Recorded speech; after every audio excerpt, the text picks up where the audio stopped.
Barbara's, as I understand it, if it's I got it right, Barbara, is the commissioning manager for South Gloucestershire, dealing with refugees and asylum seekers. And she's been kind enough to agree to come and speak to us this morning. And but would normally be doing the introduction, so he does it with more polish than I'm doing. But Yeah, and just my apologies. I did send you through a little snapshot of what I do, but literally 5 minutes before the meeting. So I was like, oh, God. So my apologies for not doing that earlier. And I did send you through a little presentation as well, but I do have it here. If I can share here. The only thing is I have got a recording that I wanted to play at the end, a little video. So I hope that'll work. I know we usually have a few problems with Sorry, people are calling me as I'm in the meeting. Sorry, that happens a lot. Our technical expert, David Saunders, will be the one to tell you how to share with you how to do it. Patsy, you just need to make Barbara co-host. Oh, right. Okay. I ought to know by now, Barbara. Sorry. No, I'm not. In Zoom, I'm not up on Zoom at all. But it's just I just want to place a little something for you at the end, just that you might be interested in. So you should be able to now because you've just become co-host. Brilliant. We'll see. We'll work together on it. Hopefully. If not, we'll just go back to David. Should I share my screen? Is that easier? Is it easier to do my screen? Got pictures or a presentation, you should be able to share them now. Okay, so I'm going. Hopefully, this will work. Looks like we'll be able to see the contents of your screen. That's okay, as long as it's just. Sorry, I've got three screens. So. Yeah, it's coming up. So there you go. Here you go. Is that okay? Is everyone okay to see that? We're seeing your slide sorter and the slide. So if you put it onto show slides, then that should jump to. And then we should be okay. How's that? That's it. How's that? Perfect. I can't see anyone at the moment, so please just shout out to me if there's anything that any questions, please. It would be lovely to get some questions as well. We can see your slides, so that's great. Okay, thank you. So just to introduce myself, I'm Barbara, and of course Patsy's already introduced me, but I'm one of the managers at the Resettling Communities team. We're a very small team in South Gloucestershire. But we've got lots of different branches heading out across our different services within South Gloss and also across the community. So we're a core team of about 6 or 7, and then we have people representing us in education, in public health, in housing, in employment, because all of these things are part of refugees and asylum seekers and their needs, and helping them to settle in our communities. So I'm being a bit mean to start off with. I'm just going to ask you if anyone knows the difference between a refugee, a British overseas national with right to remain, and an asylum seeker. I'm going to take that as a no.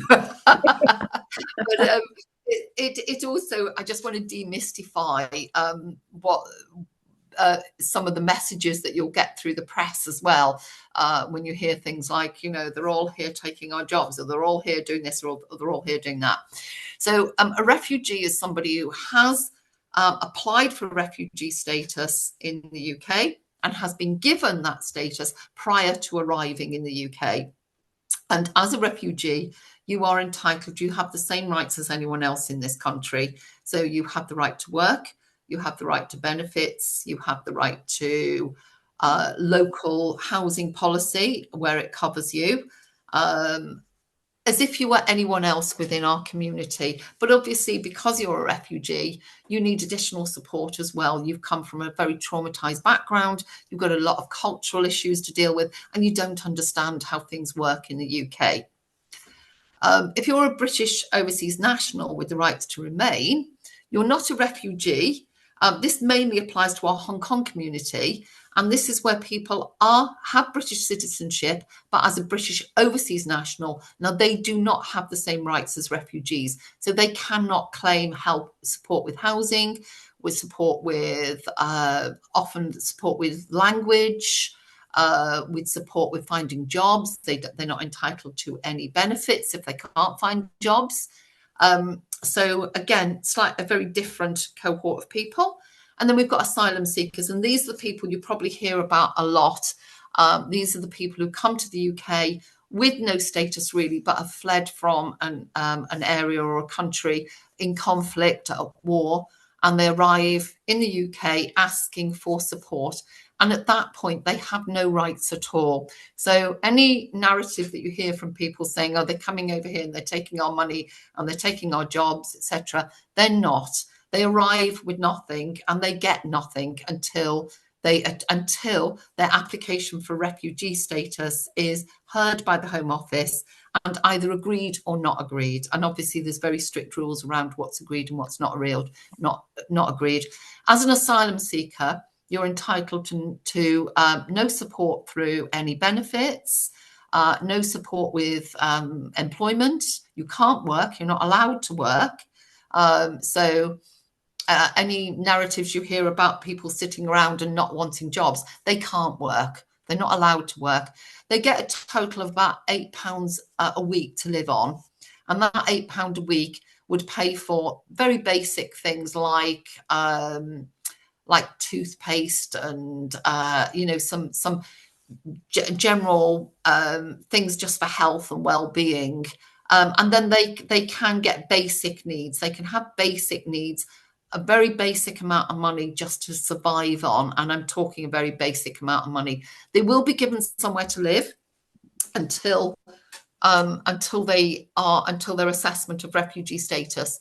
But they're very basic places that they're given to live as well. And they don't really start their journey until they find out whether or not they're going to be allowed to take up refugee and right to remain status within the UK. So I'm just going to move on. So that's a bit of a long introduction, but I think it's very important for everyone to understand there are these differences. Yeah. So in South Gloucestershire, and I can only speak for South Gloss, we've got various programs that run, and every program runs differently, which is part of the chaos of my life. And all these programs change all the time as well. So the Home Office will bring new policies in, they'll bring new schemes in. And so we have to be constantly vigilant to changing the schemes that people are living under. At the moment, we've got 614 people who've come into us through what's called the Homes for Ukraine programme. That's supporting people who come in and live with hosts initially in the UK and then live independently. Sorry, I've just jumped ahead. And then live independently within our communities. And many of those just go out to work, send their children to school and go out to work. And they're people who are fleeing from the war in Ukraine. We've also had 100 people who've come in through the Ukraine Family and Ukraine Extension schemes. They're people from Ukraine who come and live with family members in our local area, and they get very little support, but we're here. If we can help them in any way, we will help them. We've currently got 115 people who've come to us from Afghanistan or North Africa. They're two schemes that run very, very closely together. The first one is a UNICEF, the UKRS scheme is a UNICEF scheme for people living in camps in North Africa who cannot live in their country of origin because they are under threat within that country and their lives are in danger. They live in camps supported by UNICEF, and then UNICEF will apply to the Home Office to allow them to come to the UK or whichever country. And then we have two schemes which are for Afghans, and one of those schemes is for people who worked for the British government in Afghanistan, and the other scheme is for people who perhaps have certain characteristics that would not be popular with the Taliban regime, and those people's lives would be at risk. Say, for example, they might be Christians who are living within a Muslim society where their status as Christians is not recognised. They may be gay people and their rights to live their lives are not recognised. They may be women who've spoken out against the regime and are therefore in danger. So they may be disabled people. Disabled people generally are not tolerated in the same way under the Taliban as we would support and encourage and recognise the benefits of those people to our societies. We've got about 2,300 Hong Kongers here. We've been selected very much as the place to live for Hong Kongers, and they're people who are fleeing the connections with China. So Hong Kong was under British rule for a long time, and then moved over to Chinese rule. But there's lots of conflicts for Hong Kong nationals who are finding it difficult to work with a very military and authoritarian Chinese regime. And so people have been leaving Hong Kong, coming to the UK. As I say, a lot of the Hong Kongers don't receive a lot of support within the UK, financial support, but we are here to support them and to help them to become part of our communities. We have about 200 asylum seekers who live around about in our area, and these are people who are waiting for their decision as to whether or not they can take up refugee status and start living their lives within the UK. I think at the moment it's about 70% of people who are successful and 30% who are returned to their places of origin. We've also had we had a hotel until last year, middle of last year. And within that hotel, we had 260 people living as asylum seekers. That hotel is now closed. About over 100 of those people had received their leave to remain within the UK before the hotel closed, and therefore they stayed in they had the right to stay in South Gloucestershire. And we now support them into housing, into employment. And really, that's where their journey starts. So often these people are very traumatized in their backgrounds. But while they're in this asylum seeker environment, it's very difficult for them to deal with those traumas. So it's when they get there, they finally take that breath and say, okay, I'm allowed to stay here now. I can get a home. I can start my life. That's when their trauma starts coming out. And that's where we start hearing the stories about people who were buried under rubble and thought that their life was over, people whose families were killed all around them. And they had sort of mental breakdowns and needed to come and find places of safety. We also work with people who are social care staff. So there's concerns around people who come to the country who are doing social care, but we need to make sure that those people are protected. So they perhaps come here through agencies or through supports that are not as we would want them to be. So we want to make sure that those people don't end up trafficked or working in poor conditions within the UK because of the contacts they've had before they've arrived in the UK. So it's a very dynamic picture of what's happening, and we are looking to. It will change all the time, and we're looking to take more. At the moment, we're looking to take more Afghan families into South Gloucestershire and to support them.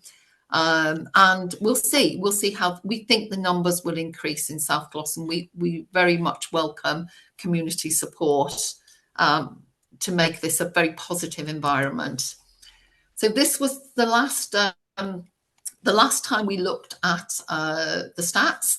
This was how it looked. A large number of people from Hong Kong here, the 2,300, the 550. Sorry, these figures are from middle of last year, which is Homes for Ukraine, 380 people who were on asylum. But as I say, we had 115 people from Afghan, and we had 40 people from North African UNICEF. This was our last count last year. Sorry, it's March. So it is a dynamic changing picture. And this is how we compare with other local authorities in our area. And you can see really this Hong Kong line here. A lot of people from Hong Kong. I think we've now topped Bristol. We're now ahead of Bristol for Hong Kongers in South Gloss. But we're a very positive community, and we're welcoming refugees and asylum seekers in South Gloss. This is part of the council plan in South Gloucestershire that I just wanted to mention to you. Part of our 4-year council plan is we will work to support people within new and resettling communities moving into the area to thrive in education, employment, and to access housing, health and wellbeing services. So that's the guidance that we have from our executive members now that motivates our team to support refugees and asylum seekers in our area. One of the main things I don't want to read all of this to you, but one of the visions that we've got at the moment is that we want to become a city of sanctuary. A city of sanctuary is a positive idea which creates an environment of friendship among refugees and asylum seekers. So it says we're committed to being positive about people. We're committed to understanding them. We're committed to them having a voice within our community. And we're committed to working with community partners, charities, organisations to help support people to come into our community and into our city of sanctuary. Now, Bristol already has status of city of sanctuary. South Gloucestershire, we're very keen to do this year. The way the city of sanctuary idea has changed now. So rather than becoming a whole city or a whole area of sanctuary, what we're looking to do is become an organisation of sanctuary. So South Gloucestershire Council, we're looking for our executive members to give us permission to become an organisation of sanctuary. And then as South Gloucestershire Council, we would be able to promote this vision within our community. So you may hear us talking more about this. And we're very keen for other organisations to become organisations of sanctuary within our community as well. So I believe UE have just become a city of sanctuary organisation, and we would like more and more communities within South Gloss to take up that mantle and work with us. I don't want to go through everything we do, so I will send the slides out, but maybe just to say that as Resettling Communities team, what we look to do is to offer equal and fair support to everyone in South Gloucestershire. Now, some schemes get funding from the Home Office, some schemes get no funding. So the Homes for Ukraine scheme is funded, the Afghan scheme is funded. We get no funding for Hong Kong. We get no funding to support asylum seekers in South Gloucestershire. But we believe that everyone should be entitled to equal and fair support. So we spread out the funding we get around all of our different groups of people within South Gloss. And what we're looking to do is to help them to support integration, but part of that integration is also independence. So we don't want people dependent on us. We want people to live their best lives.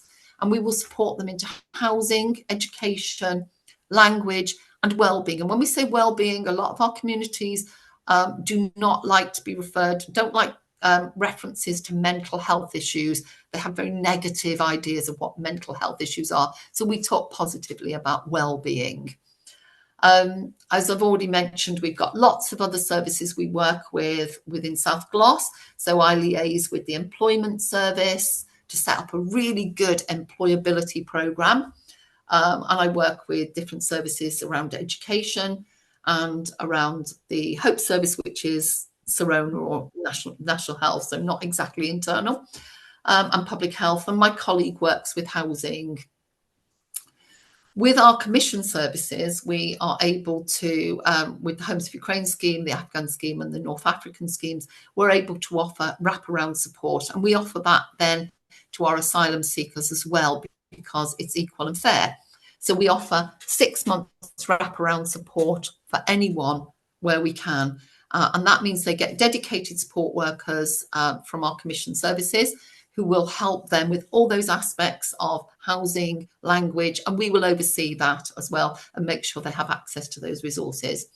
Alongside that, we run local community hubs, and those community hubs, the idea of those is that there's a drop-in service, so anyone can come into one of our hubs. Anyone who's asylum seeker, refugee, British national can come in and ask for help or support. And within those hubs also, we're looking at having activities and events that go on that bring our communities together and just and help them to establish within our community. We do have a monthly communities meeting, and I invite all of you to attend that. That's something that I chair with one of the community members. And that is our monthly connection with our community. So we can tell you what we're doing and you can tell us what you want us to do, and we can listen to you. And you can tell us what works and what doesn't work. And it's very important that community voice. It's not what we don't know the answers, you know the answers, because you are the community and you know what's needed within the community. We do some events ourselves as well. So some of the events we've done are Holodomor. Holodomor was a genocide against the Ukrainians that happened in the 1930s, where maybe about 9 million people were killed, voluntarily starved, because all of the food that was in Ukraine was taken out of Ukraine and people were left to starve. And that was covered up very much until the 1990s, and it's something that even Ukrainians weren't aware of, and it's something they feel very deeply about, and we acknowledge that. And every year we will have a commemoration of Holodomor while Ukrainians are living in our community. We also, last year, we started celebrations for Eid and Ramadan, and we had some great feedback from our Muslim community, who we were quite nervous about getting it right. But our Muslim community have come back to us and said they're so proud of what we did, that we actually took that on and that we're working with them. And we're building that collaboration now with our Muslim communities as well. Lunar New Year, we're about to do a celebration of Lunar New Year, which will be at St Michael's in Stoke Gifford, and that will be on the 2nd of February, and we will have lion dancing and lantern making and lots of things that celebrate Hong Kong, and we will also take that into schools so children can learn about Hong Kong and the culture of the people living within their communities. And every year we do a refugee festival. There is in Page Park in Staple Hill. We have a big celebration of refugees and their positive contribution to our communities. And this year, because we know that Kingswood have also got some funding now, we're going to do that in Kingswood Park as well as in Page Park. And we're going to put on lots of different workshops as well that we're hoping to invite the communities to. So please mark that in your calendar when we send you the dates, and please come along and celebrate with us the positive things that people bring to our communities. Very important to us as well is that we work with communities. The big mantra in South Coast Council is we work in collaboration. We don't expect to be experts. We look at having community conversations and for you to tell us what the answers are and what your communities need. So very much responsive to communities. And we are doing things like we do some campaigns, and I want to come back to the campaign about the Ukraine Host campaign that we're running. I want to just show you a little video of that at the end of this talk. So we're trying to do positive campaigns within the communities, and also now we're trying to work wider with different equalities. So we recognise that refugees and asylum seekers have a lot of trauma they bring with them and a lot of needs, but we also recognise that there are other communities as well that have those needs. So we want to try and work more with, we work with Black History Month, we're working with International Women's Day, and we put on programmes for women within our communities, but we also connect with our colleagues and our communities around, so Gypsy and Traveller Month, around LGBTQ support as well. So we try to be a part of understanding what it's like for all communities. I don't want to do all of this key national and regional developments. I will send it out to you, but the idea of putting this slide on is just to say to you really, things evolve. Things never stay still. So it's not that we have a programme and it stays still. It changes. The Home Office change the regulations constantly. They review, for example, with Ukraine. Ukraine is a war that started over 3 years ago. People, coming up to 4 years now, people were given the right to remain in the UK.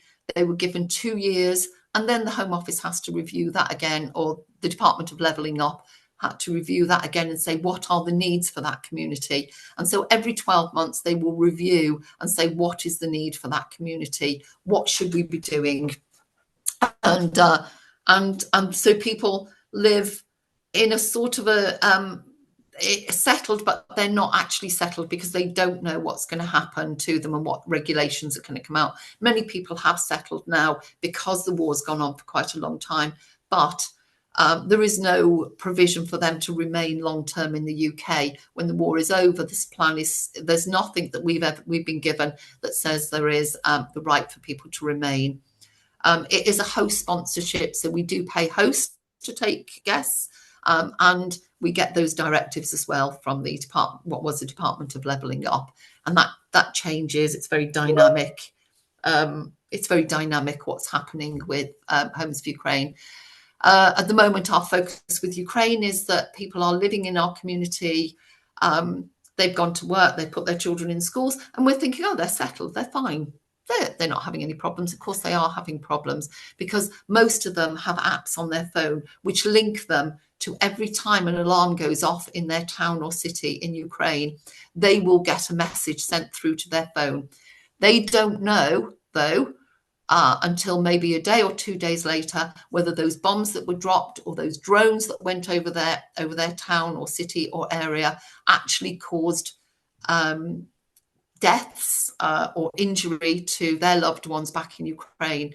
So we talk about that continuous re-traumatizing that people suffer when they're in the UK. We know that a lot of Ukrainians in Ukraine now go to bed with a whistle round their neck. Just to bring this to light for you, they go to bed with a whistle round their neck because if a bomb drops on them and they are buried, they need to alert people to the fact that they are there. So while we talk about people being settled in the UK, they are not settled. They're very much aware of what's going on. 22nd of February, we will have a commemoration of the invasion of Ukraine, which will be a march through the streets of Yate to just try and connect the community with the fact that this is still going on. And then there'll be a service at St Mary's Church with Ukrainian dancing and song and just a reminder of the good things around Ukraine, but just to bring to people's attention that this war is still very much real for these people. And then we will share some Ukrainian food at the end of that as well. We'll light candles. We'll just have a vigil to say this war is real and this war needs an end, but it needs a positive end. We heard only yesterday around. Sorry, people keep calling me. Sorry. We heard only yesterday around our own service manager's school friend who was killed, and what that's doing to his family and his mother, who he knows very well. So these are very alive, these schemes. The Afghan and UKRS, that is the UNICEF programme. That's still changing as well. So in South Gloss, we're looking to build more places for people to come and live in peace in South Gloucestershire.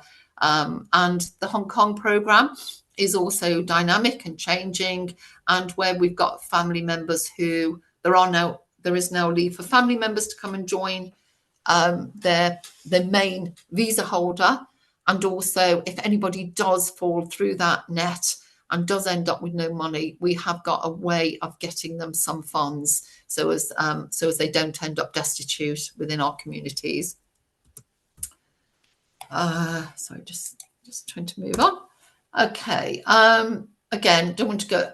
Some of the work we've been doing in 2024 is the wraparound support for everyone arriving in the UK. We have new families coming in Afghan families coming in on the 30th of January. We have Ukrainians still coming in, and we're promoting that.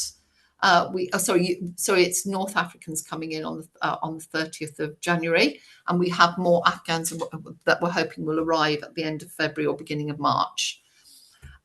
We're offering support to the asylum seekers. It's now been spread out across the country, so everybody gets a certain number of people living in their communities. So there's no concentration and demand within one area. It's just everybody looks after a small number of people within their communities until they get their decision as to whether or not they can stay.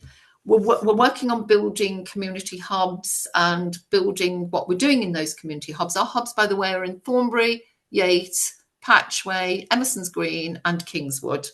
And we're trying to expand that programme as well. So we're working with other parts of the community. So, for example, in Kingswood at the moment, we're doing English conversation within the library. We're working with the housing department there, which is just across the road. So people can go in if they need housing support.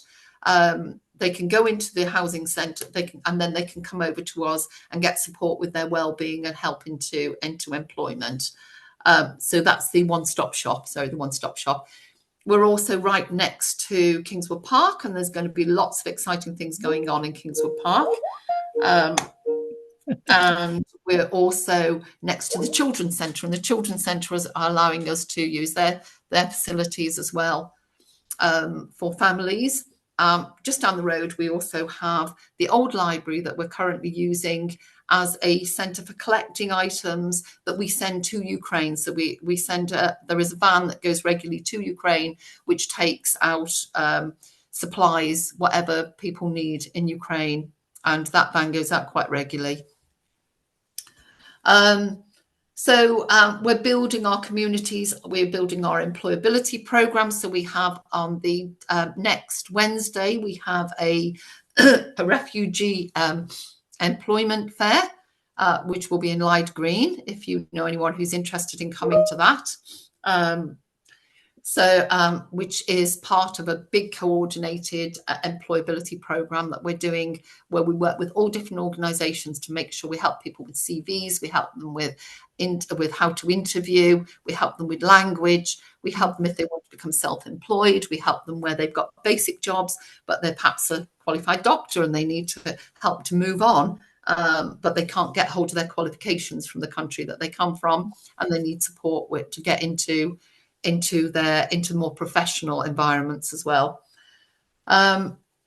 And we've also, sorry, I'm not repeating things that are repeating, but we've been offering a grant scheme, and we've supported 13 local initiatives in South Gloucestershire. That grant scheme will start again in April. So if anyone does want to apply for a grant, you're very welcome to apply.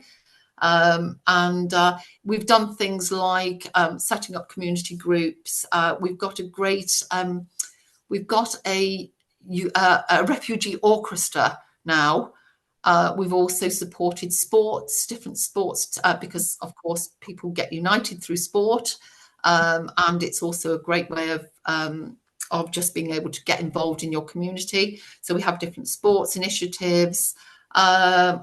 I can't go through all of them. We support a community worker in Yates, various initiatives, but it's open to any organisation to apply for any of those, and for us to work with it. It goes to a panel, and then the panel will decide who we support. Oh, Project Mama, super Project Mama. Project Mama is a group that are based in Bristol, want to come out to South Gloss, and they support they recognise that women have a higher child prenatal mortality for refugees and asylum seekers, and they want to support women into that equality of service. So they want to support women through their pregnancy and through those first few months with babies, and it's a fantastic initiative that we're really, really proud to support.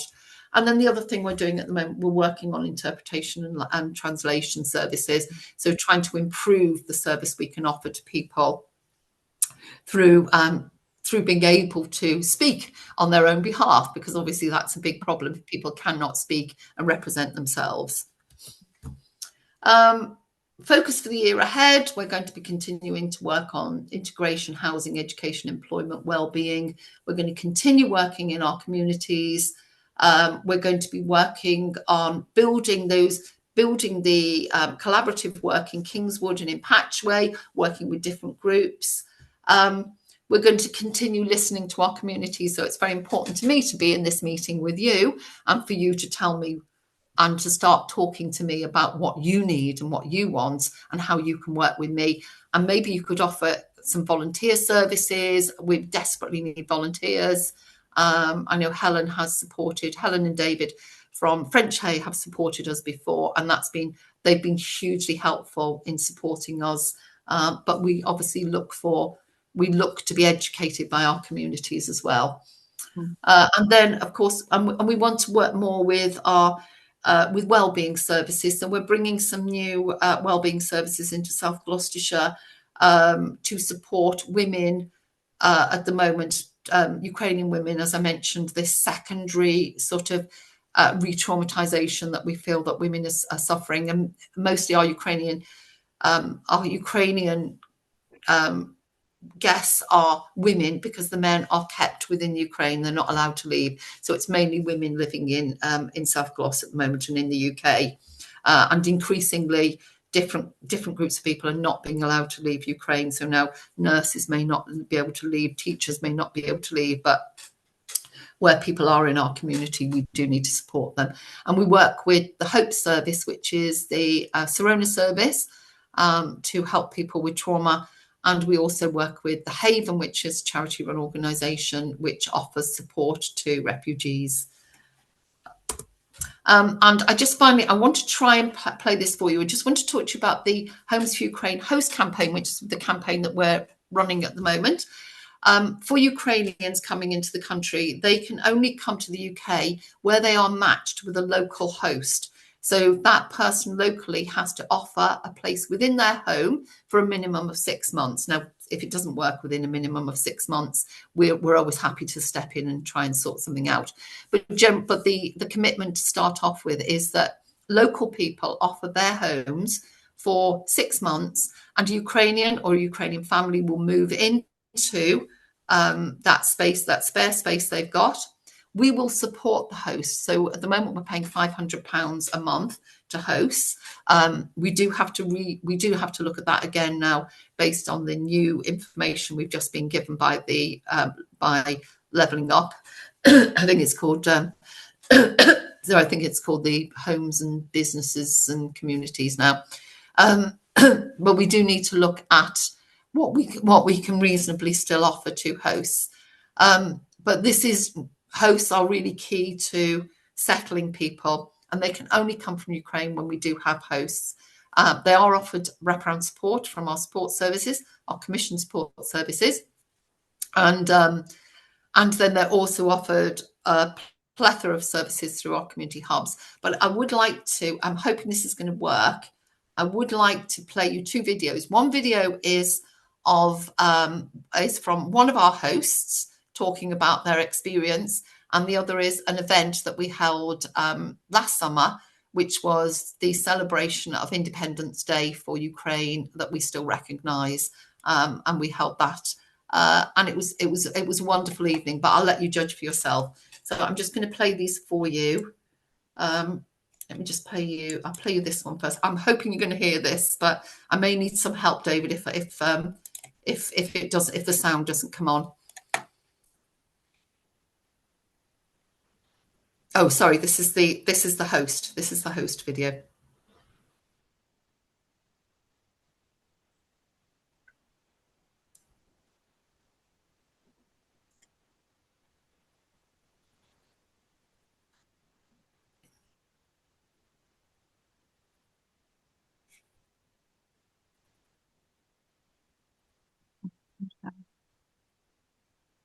No sound. No sound. No sound. Have you got no sound? Sorry, have you got any sound you've got sound on the video at all? Got a bit of sound came and then went. Okay, I'll turn it back on. I don't know, David, if you can help me with this. I'm just going to try and get it again.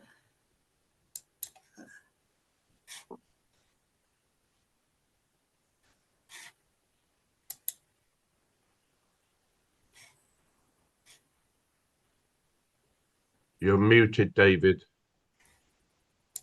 Okay. Yeah, when you screen share, there's a little button that says optimize sound. Okay, we're not. Sorry,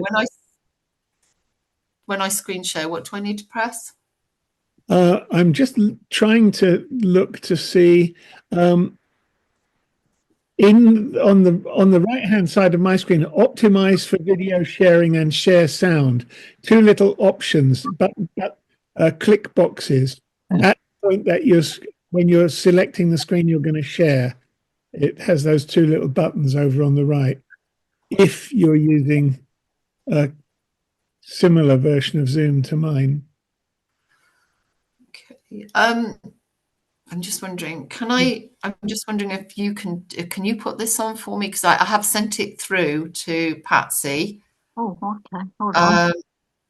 Because I can't see anything on my screen to share. Okay. No. It's just, it will be on the last slide, Patsy. Thanks. And obviously, if we send it out, it would have those, it would have the sound on it then. But it would be lovely if you could hear this. Okay, it won't be a minute. Sorry about this. I'm not very Hang on. Can you still hear me? Yes. Screen sharing. Okay. Screen sharing. I won't be long. Sorry, I'm just not great with. No, don't worry. Don't worry. David, if you 2 6. Right. Okay. I haven't. Oh God, I know where it is. Hang on. Decided to be a host because, like most people, I was. Sorry. Right. I have it. I've found it on my computer, Patsy. Brilliant. Actually looking for. Oh, you got it. Have you? Okay. All right. Great. If I stop sharing, could you just put this? I'll put it on, and you put if you put the sound over it, or do you want me to stop sharing and you put it on? You stop sharing, and I'll put it on. Yep. Okay. Brilliant. Sorry about that. I was into my wrong. I've got 2 email addresses. You see, I was in the wrong one. Sorry, no, it's me. I'm just not used to using Zoom, and also usually one of the guys from the team comes in and goes, "Barbary, that's what you need to press." Well, I usually contact people who are going to speak using my home email, but for some reason, I contacted you on the Quaker one, and I was looking in the wrong place. My computer is a little bit unstable. Looks hopeful, David. There, I can see your screen, David. Thank you. Thanks so much. I'm still. It's right to the last. It's the last. The last slide. My computer is overloaded. A screen that should be disappearing isn't disappearing. Let's see how it goes. I'm going to try and start it. There you go. I decided to be a host because, like most people, I was watching the television and seeing the story. Sorry, it's breaking up. I can hear that. That's brilliant. Thank you.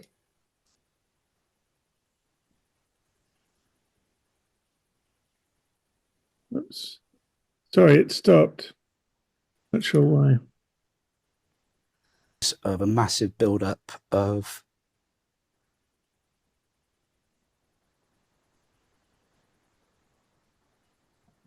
Russian arms near to the border with Ukraine. I remember hearing Putin say that he would never invade Ukraine, and then he did it, and it was awful and frightening to watch. I just kept thinking, well, if that was me trying to flee a war with a child, or if it was my daughter fleeing with a child, how would I feel? What could I do to help? So when it was announced, the Homes for Ukraine scheme, I looked across the room and said to Trevor, we could do that. And you said, yes, we can. And that's why we did it. We realised that the Ukrainian people were people just like us. They just happened to be, the wrong things were happening at the wrong time, and they were in the wrong place. And we would like to think that if we had been in that situation, somebody would have helped us out, shown some kindness and some compassion in what was a really difficult time.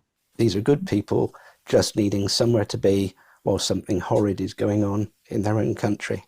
It has been immensely satisfying. I have learnt a lot about Ukraine, and it has been an absolute joy to have a family in the house with me. Being a sponsor is about being a host and hosting somebody fully so that they can feel comfortable. Looking back over the last 18 months has been an absolute privilege for us. It's a big decision, and I think it's really important that you think it through and that you talk about it with everybody in the family is on board with it. If you're in two minds, I think it's good to go for it because it's such a privilege to be able to make a difference to other people, and we've got so much out of it. Thank you, David. Would you mind just playing the other link as well? And this is just this was just a celebration that we had for Ukraine last year. Can you paste the link in the chat? Yes. I think this is working. I'll try. Very good. Let me just take that. Let's do that now.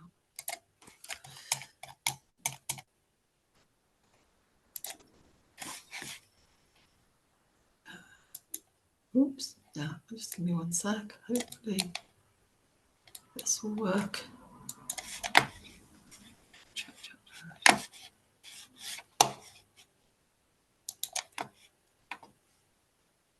Oh, it looks like it's already playing. Ah, there you go. That's in the chat now. We may not be seeing it. Playing for me. I think it's just playing for me. There we go. The question is, can I get into Facebook? Okay.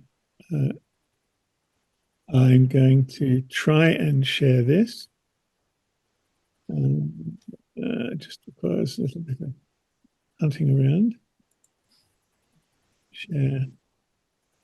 Can I see Facebook?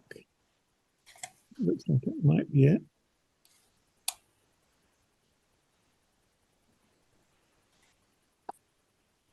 Is that the same one? Yes, that's lovely. Thank you. That's it. Yes, thank you. One? Yes, that's it. Thanks.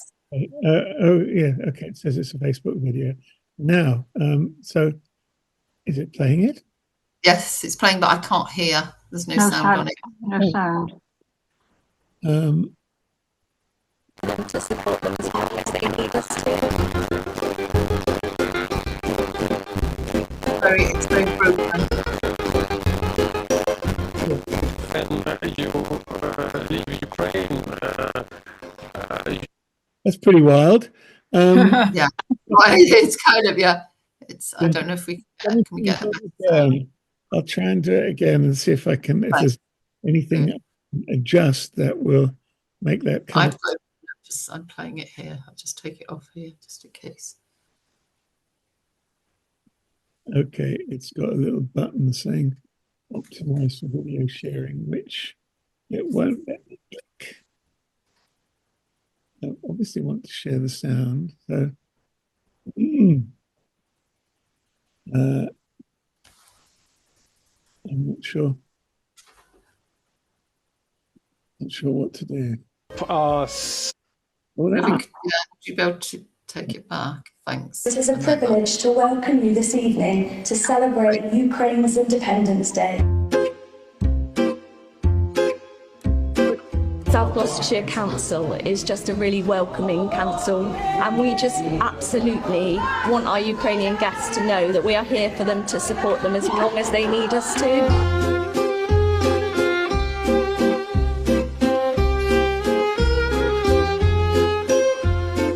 when you leave Ukraine, you lost all your friends. For me, it was like life was stopped, totally stopped. You don't have your house, you haven't nothing.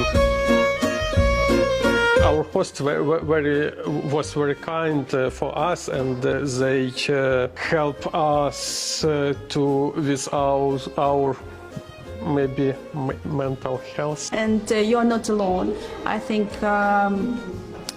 for all people to be not alone, it's very important.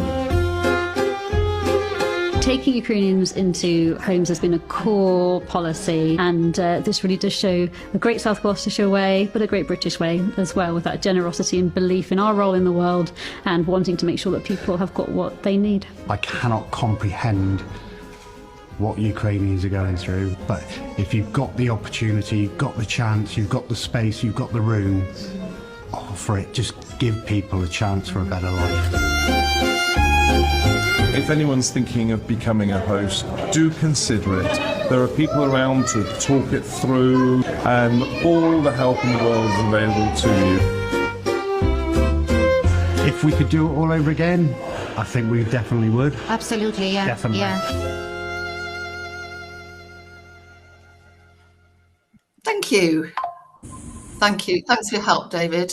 And that is the end of the presentation, just to end on that positive note, and also a little reach out as well to say, this is what we're looking for. One of the things we're looking for that you can perhaps help us with as well is finding hosts, finding a new. Are you comfortable? Don't forget that part. Is this good? Yeah, No, you look great. Sitting like this. Okay, watch your neck. Yeah, is it cold or warm? It feels great. Yeah? It's fizzy. It's weird. It could be me. Yeah. Okay. Right? Yeah, get the mentor. Sorry, I don't know what. That's okay. So anyhow, that was video playing on my computer. Let's play the next one. Anyhow, thank you so much for listening to me. I hope it was interesting, and I'm more than happy to answer any questions or comments. If you could give me some comments from your perspective, what this means to you, and how you feel you fit into this picture. Ray, you got your hand up first. I can't see hands. It's just a couple of things to relate. One kind of information, which is that at central meeting in Bristol, we have a lot of what you are doing within other areas, which is happening at central meeting in Bristol. So I would encourage you to kind of communicate with their warden there, Charles Gamble, who I'm sure you have lots of good points together within that, and as Bristol Quakers, we will be happy to communicate, I think, with you and your organisation in that respect.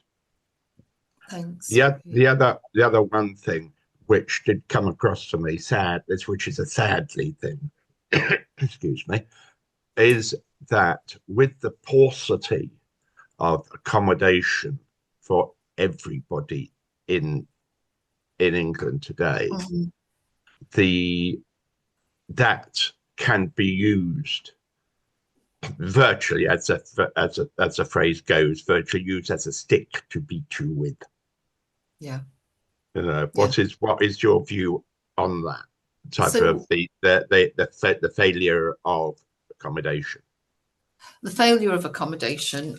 So I think there's two things with this. The first thing to say about accommodation is that we don't set ourselves up against other groups and we're not trying to say that people on the streets of Bristol shouldn't have houses and refugees should.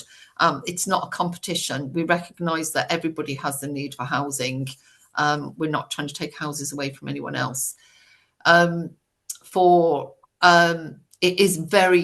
houses is incredibly difficult. There are asylum seekers who have been given the leave to remain, and they have been. South Glos Council took up what's called the Localism Act, which gives us the right locally to make a decision around whether or not we give those people houses. They were basically on the streets. Once they had their right to remain, it was, yes, here's your right to stay in the UK, but you're on the streets and you're on your own. And South Glos said, no, we're not doing that. And we are finding accommodation for those people. Now, they have to go through temporary accommodation first. And they have to stay in they're not brilliant places to live.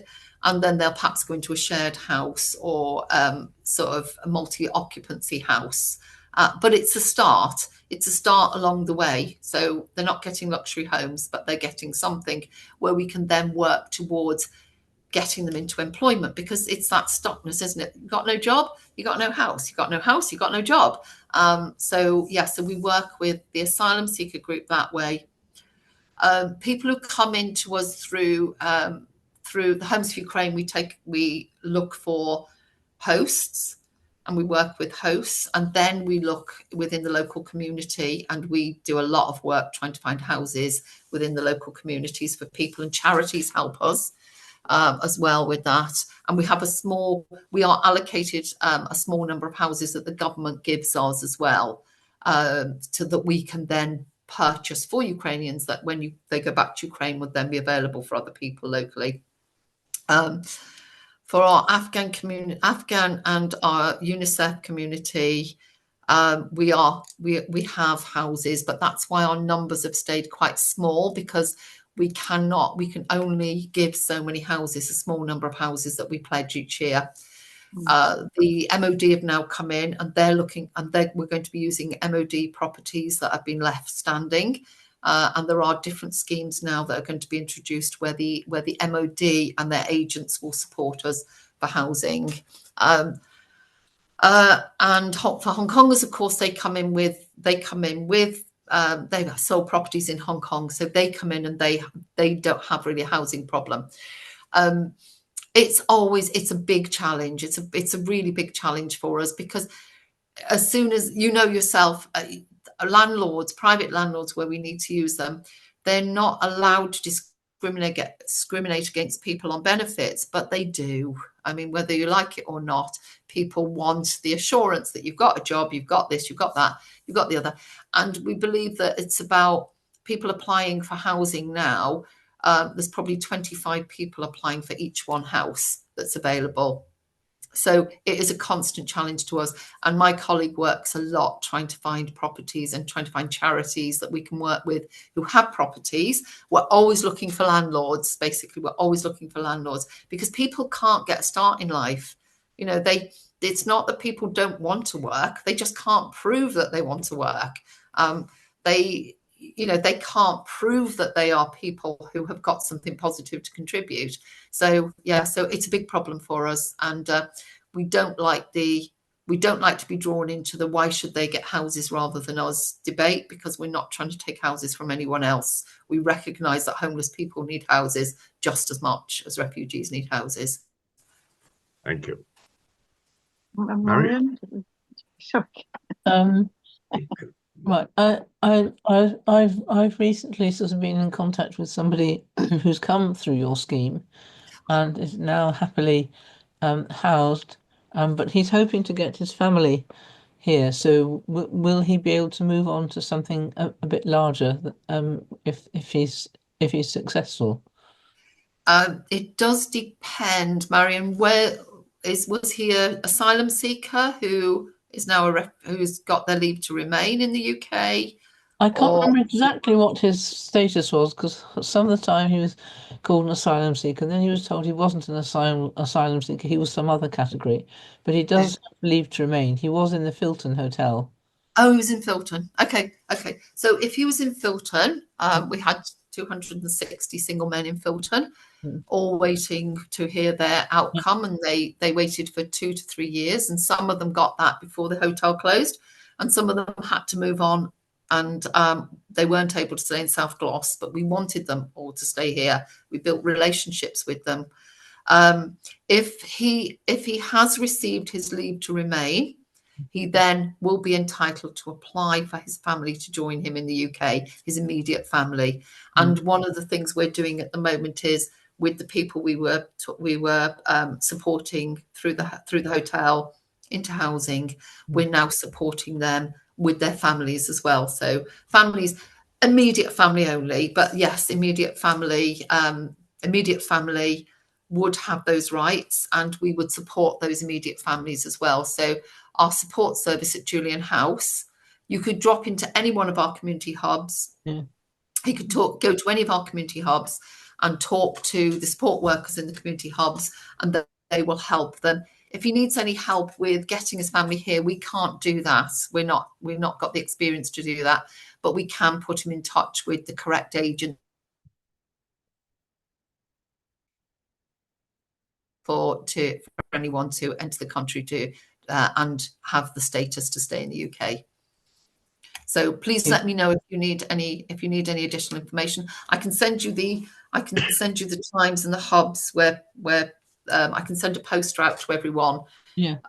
Advertising where our drop-ins are at the community hubs, and then please do tell him to drop into a community hub and speak to one of our support workers. Yeah. It's a bit of a minefield because there's so many rules and regulations around it all. So I don't know. I'm English and I've lived here for a long time, and I do this work, and it still catches me out sometimes, and I go, I don't know what the answer is to that. So how you deal with that when you're an asylum seeker who's come here with nothing, and you can't speak English, and you don't understand the rules, and you've come from such trauma, it's very challenging. So anything we can do to help. Thank you. Barbara, Hattie here. Yes. Hi, Hattie. Hi, nice to meet you. Hello. What a fantastic talk. Oh, absolutely amazing. Full on. And you're dedicated and involved. Thank you so much. Thank you so much for that comment. I have a very silly question. How come you chose that bridge behind you as your backdrop? Is it symbolic? It's not symbolic of anything, actually. It's simply the case that I use Teams all the time, and I have a lovely backdrop on Teams that says South Gloucestershire, a wonderful place to live, and it's full of fields of flowers and things like that. But when I came into Zoom, I just picked the first one. So it's got nothing, it's got no significance at all. But maybe it should be significance. It's a bridge between communities. So perhaps it is, perhaps there was a reason why I clicked on that unconscious choice. But can I just say as well, Hattie, thank you for your kind comment. And the reason that I do work in this job is when the Homes for Ukraine scheme started, I was asked by Bristol City Council to run their Homes for Ukraine scheme for them while they got their staff in place. And this was my sort of first venture into this work. And we had about 600 people arriving. They all hosts needed paying. They all needed money. They needed people to support them. They needed house checks. They needed they needed DPS checks. They needed all sorts of things. And it was quite overwhelming, the amount of work that needed to be done.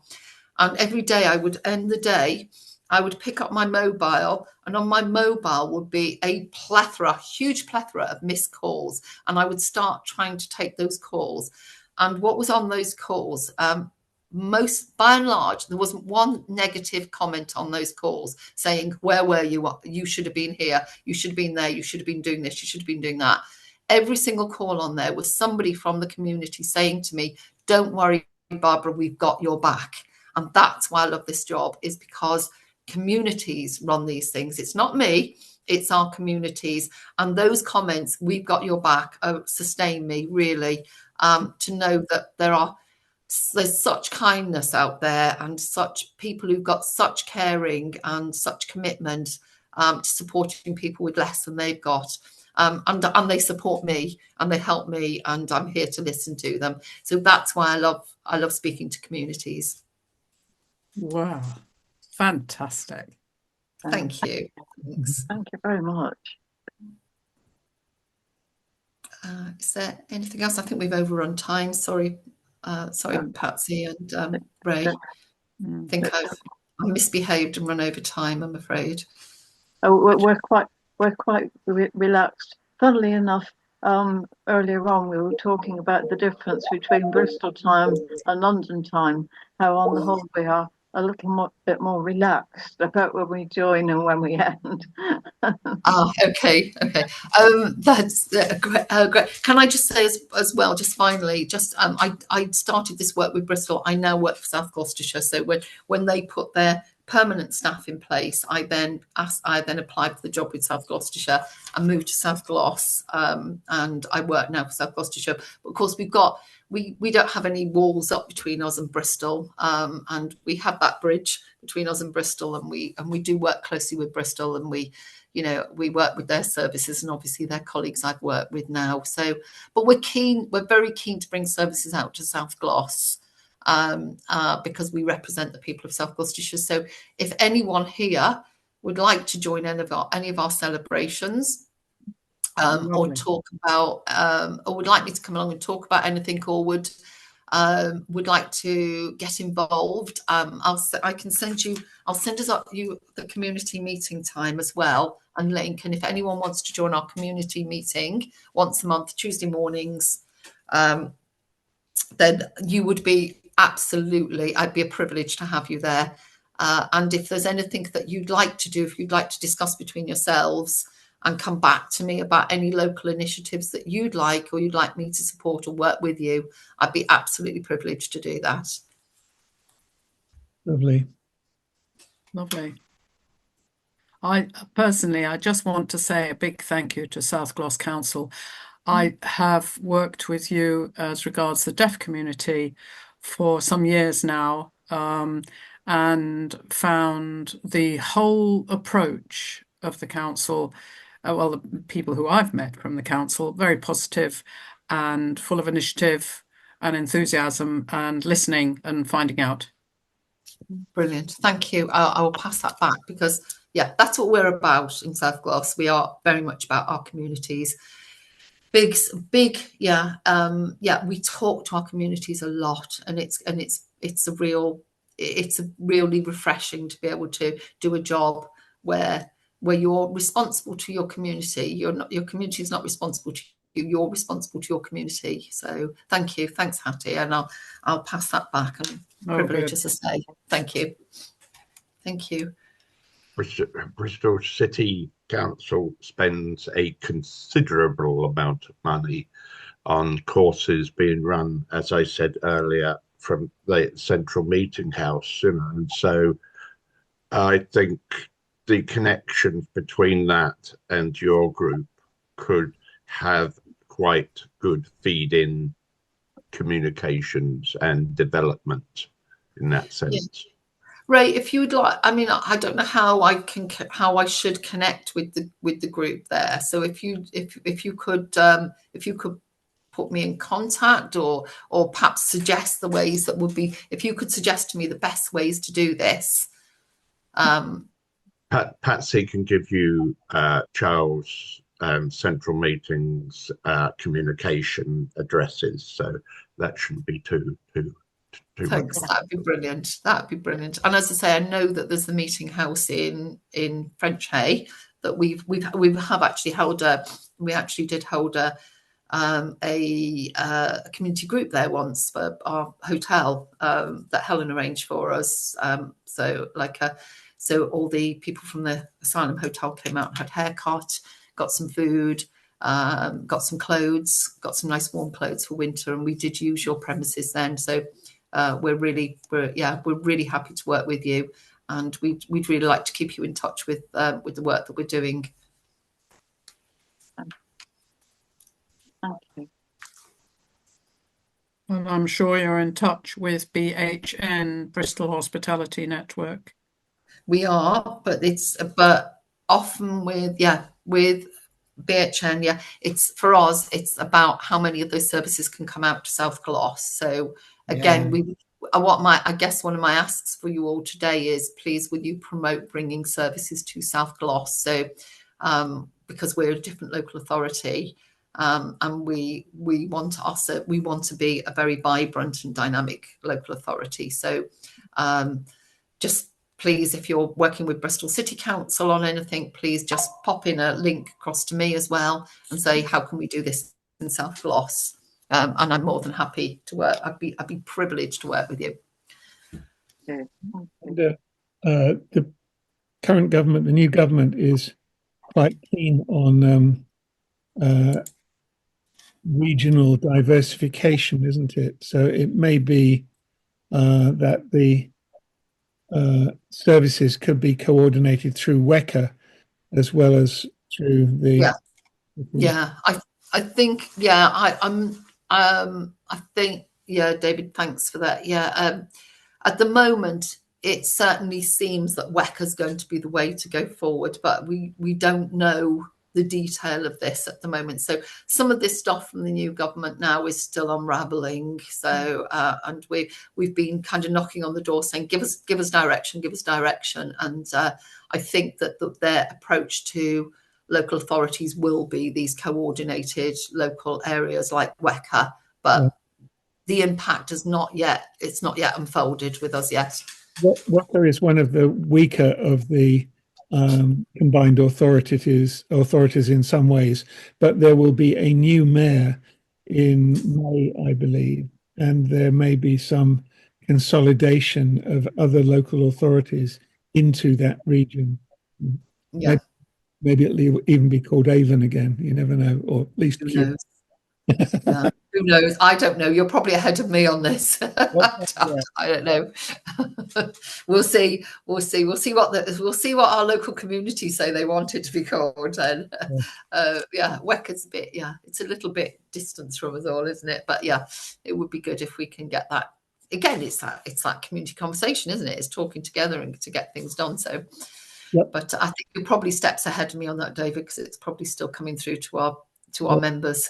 I had lunch yesterday with one of the mayoral candidates, so I'm okay, more up to speed than most. But it was very, very, very lovely occasion. So yeah, I hope that we as a region can step up and do more. And I think that's the aspiration. That'd be great. Aspiration from the government is that regions be empowered to do more. Yeah. And I look forward to that as well. I mean, I occasionally go to WECA meetings and fight to bring things to South Gloucestershire at those meetings. And every time they say Bristol, I go, and South Gloucestershire. So obviously we just want to have a voice in there. But yeah, I'm hoping. But you're way ahead of me. You're way ahead of me, David. I don't know anyone who's standing as candidate. So I don't get invited to those lunches. This was a lunch at the watershed. I think we were lobbying each other, but let's hope that good stuff comes out of these things.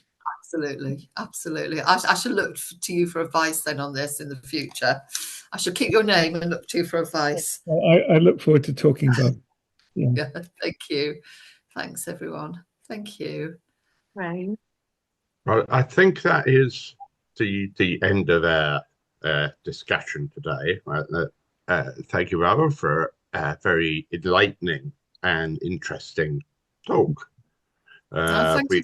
We hope to hear many good things in the future from you and yours. Thank you, and thanks so much. It's a privilege to talk to you, and please come along to our community meetings. I will send the posters out. So as when you do come across people, you have a point of contact to send them to. But please also email me if there's if you've got any ideas where we can work together, or if you've got anyone who wants to offer to become a host who lives in South Gloucestershire. Be delighted to hear from you. Yes, it'd be great to connect with Charles as well. So we'll make sure we do that. Thank you. Thanks, everyone. Thank you very much. Thank you.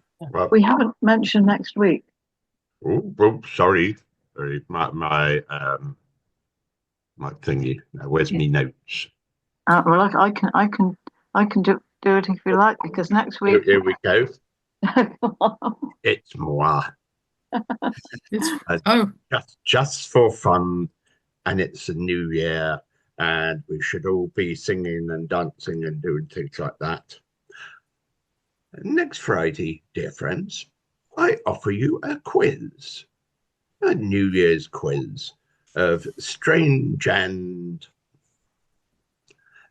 odd things which might amuse you. And if you're not doing anything at the time, Barbara, you are very happy.